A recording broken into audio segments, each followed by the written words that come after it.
पाकिस्तानी जासूसों से संबंध के आरोप में असम के तेजपुर में भारतीय वायुसेना के एक रिटायर्ड कर्मी को गिरफ्तार किया गया है। पुलिस का आरोप है कि उसने पाकिस्तानी खुफिया एजेंसी के लोगों से संपर्क बनाया और उन्हें डिफेंस से जुड़े गोपनीय दस्तावेज भेजे। इंडियन एक्सप्रेस की रिपोर्ट के मुताबिक पुलिस ने बताया कि आरोपी का नाम कुलेंद्र शर्मा है और 2002 में भारतीय वायुसेना से जूनियर वारंट ऑफिसर के पद से रिटायर हुआ था।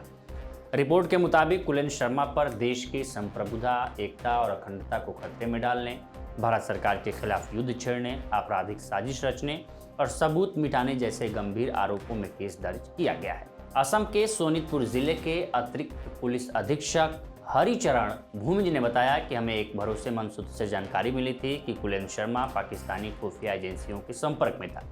इसी आधार पर उसे गिरफ्तार किया गया है। जांच की जा रही है। शुरुआती जांच में पता चला है कि कुछ डॉक्यूमेंट अज्ञात लोगों को भेजे गए थे। अब हम ये जांच कर रहे हैं कि दस्तावेज असली हैं या नकली। जी, हमें एक सूत्रों के मुताबिक हमको ये पता चला था कि कुलेंद्र शर्मा हमारे तेजपुर थाना का पटियासुपुरी का है और उन्होंने पाकिस्तानी इंटेलिजेंस ऑपरेटिव के साथ कुछ संपर्क स्थापन किए हुए हैं। तो इसी बेसिस में हम लोगों ने उनको थाने पे लाए थे और उनका मोबाइल और उनका लैपटॉप भी हम लोगों ने सीज किया है ऑलरेडी। और प्रिलिमिनरी इन्वेस्टिगेशन में हम लोगों को कुछ ऐसा डॉक्यूमेंट्स शेयरिंग मिले हैं जो उन्होंने किसी और के साथ आदान प्रदान किए हैं, जो कि उनका किसके साथ आदान प्रदान किया उसका ओरिजिनलिटी हम लोग वेरीफाई कर रहे हैं। अभी फर्दर इन्वेस्टिगेशन में उनको पता चलेगा। जी, कुलेंद्र शर्मा जी जो है वो 2002 में इंडियन एयरफोर्स तेजपुर से जूनियर वारंट ऑफिसर के पोस्ट से रिटायर किया है। इससे पहले अरुणाचल प्रदेश की राजधानी ईटानगर में पुलिस ने 12 दिसंबर को जासूसी के आरोप में 2 लोगों को गिरफ्तार किया था। ये गिरफ्तारियां पश्चिम सियांग जिले के आलो और चांगलांग जिले के मियाओं से की गई थी। इनमें एक की पहचान हिलाल अहमद के रूप में हुई थी, जो जम्मू कश्मीर के कुपवाड़ा जिले से है। पुलिस ने दूसरे का नाम नहीं बताया है। पुलिस के मुताबिक ईटानगर थाना को इनपुट मिलने के बाद एक विशेष टीम गठित की गई।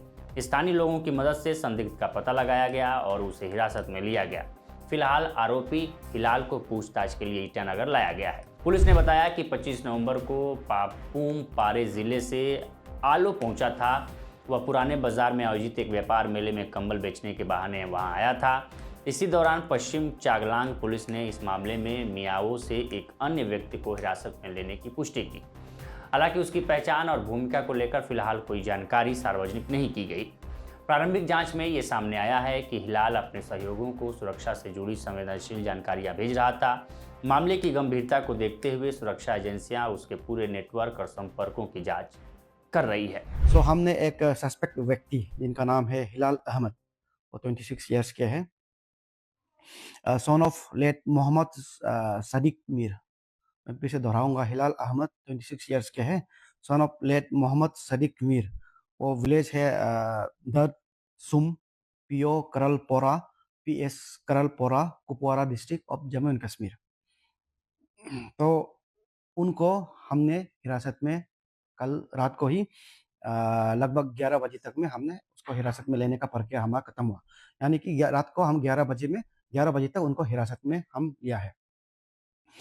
तो इसीलिए हमने उनको हिरासत में लिया है कि एज पर जो इन्वेस्टिगेशन है तो उसमें ये आया है कि ये भी जो है हमारे पूरे भारतवर्ष में, खासकर हमारे अरुणाचल प्रदेश में, हमारे आलो में जितने भी सेंसिटिव इंस्टॉलेशन है या जितने भी हमारे मूवमेंट्स है, ट्रुप्स का हो, फोर्स का हो, उसको वो अपने हैंडलर को पहुंचाता है। तो इसलिए हम उनको कल अरेस्ट करके एस डायरेक्टेड बाय हमारा अथॉरिटी हमने उनको ईटानगर पुलिस को रात को ही निकल कर आज सवेरे हमने उनको हैंड ओवर कर दिया।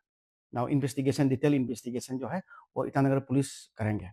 सिर्फ मैं आलो का बारे ही बताऊंगा। उनको हमने, ये आलो कब आया है, कैसे आया है, उसको मैं शॉर्ट में अभी बताऊंगा। जो सस्पेक्ट है, जो पाकिस्तानी के जो जासूस जो सस्पेक्ट है, इनको ये आलो में 25/11/2025 को ये आए थे। आलो में 25/11/2025 को ये आलो में आया। वहाँ पे ट्रेड फेयर चल रहा है ऑल मार्केट में। तो इसमें ये ब्लैंकेट्स वगैरह का शॉप्स चलाते हैं, वो चलाते आ रहा है। तो इस ट्रेड फेयर में वो पार्टिसिपेट किया है, हमारे आलो में आया है। तो 25/11/2025 वो पापुम पारे डिस्ट्रिक्ट से ही आया है। सो उनके आईएलपी वगैरह भी वो उनका वैलिड है। उधर से आपके जो बाकायदा वो आप प्रॉपर डॉक्यूमेंट्स दस्तावेज सभी है उनके पास। आईएलपी होना चाहिए, आईएलपी है, आधार कार्ड है, बहुत सभी दस्तावेज जो आम नागरिक को होना चाहिए, जो भारत नागरिक को होना चाहिए या अरुणाचल में एंट्री के लिए जो दस्तावेज होना चाहिए, सभी दस्तावेज उनके पास बरामद किया गया है। सो इसलिए ये एक आपके जो सवाल है, मैं आपने सवाल पूछा है करके मैं ये कंफर्म करता हूँ कि जी हाँ, जो चिंपू पुलिस स्टेशन के जो केस दर्ज हुआ है, इस विषय में हमने भी आलो एज पर देयर इनपुट हमने भी एक हिलाल अहमद करके उनको अरेस्ट किया है और हम सवेरे तक उनको चिंपू पुलिस को हैंडओवर कर दिया है।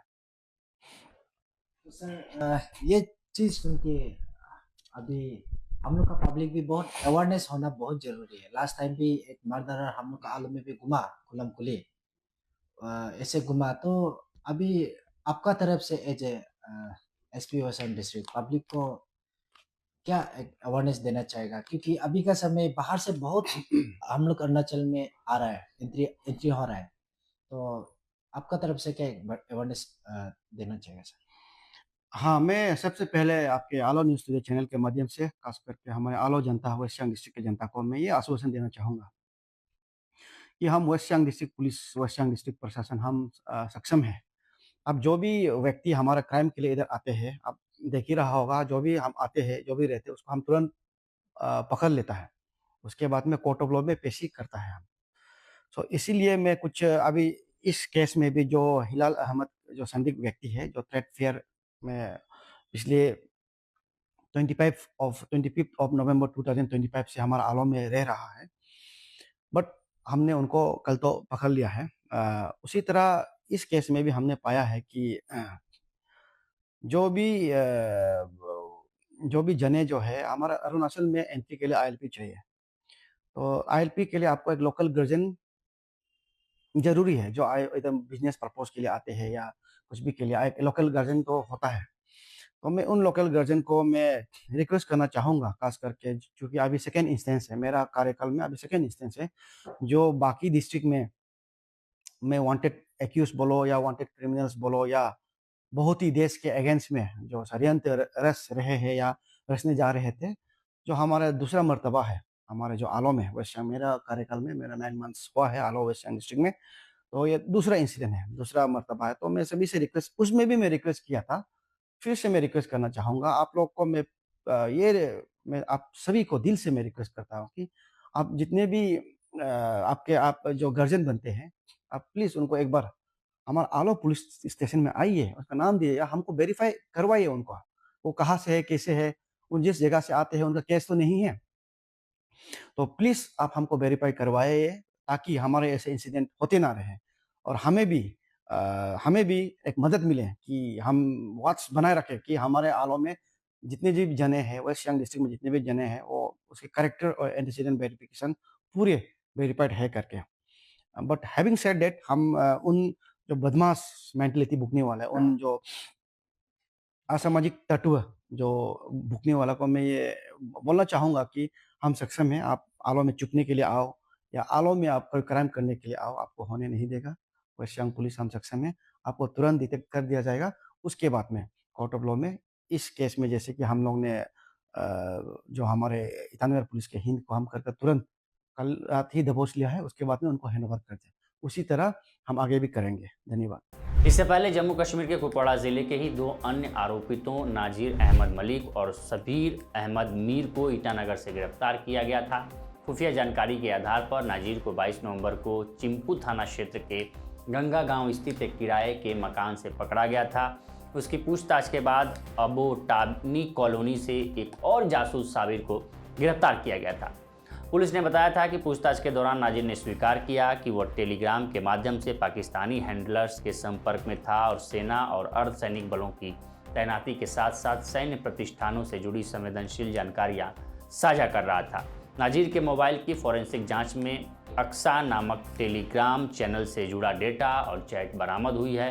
जांच में ये भी खुलासा हुआ है कि साबिर पाकिस्तानियों को भारत में अवैध रूप से प्रवेश कराने में मदद कर रहा था और हथियारों की तस्करी में भी उसकी संलिप्तता पाई गई है। इन सभी मामलों में भारतीय न्याय संहिता ऑफिशियल सीक्रेट्स एक्ट की कई गंभीर धाराओं के तहत केस दर्ज किया गया है। पुलिस और सुरक्षा एजेंसियां इस पूरे नेटवर्क के दायरे, उसके संपर्कों और उद्देश्य की गहराई से जांच कर रही हैं।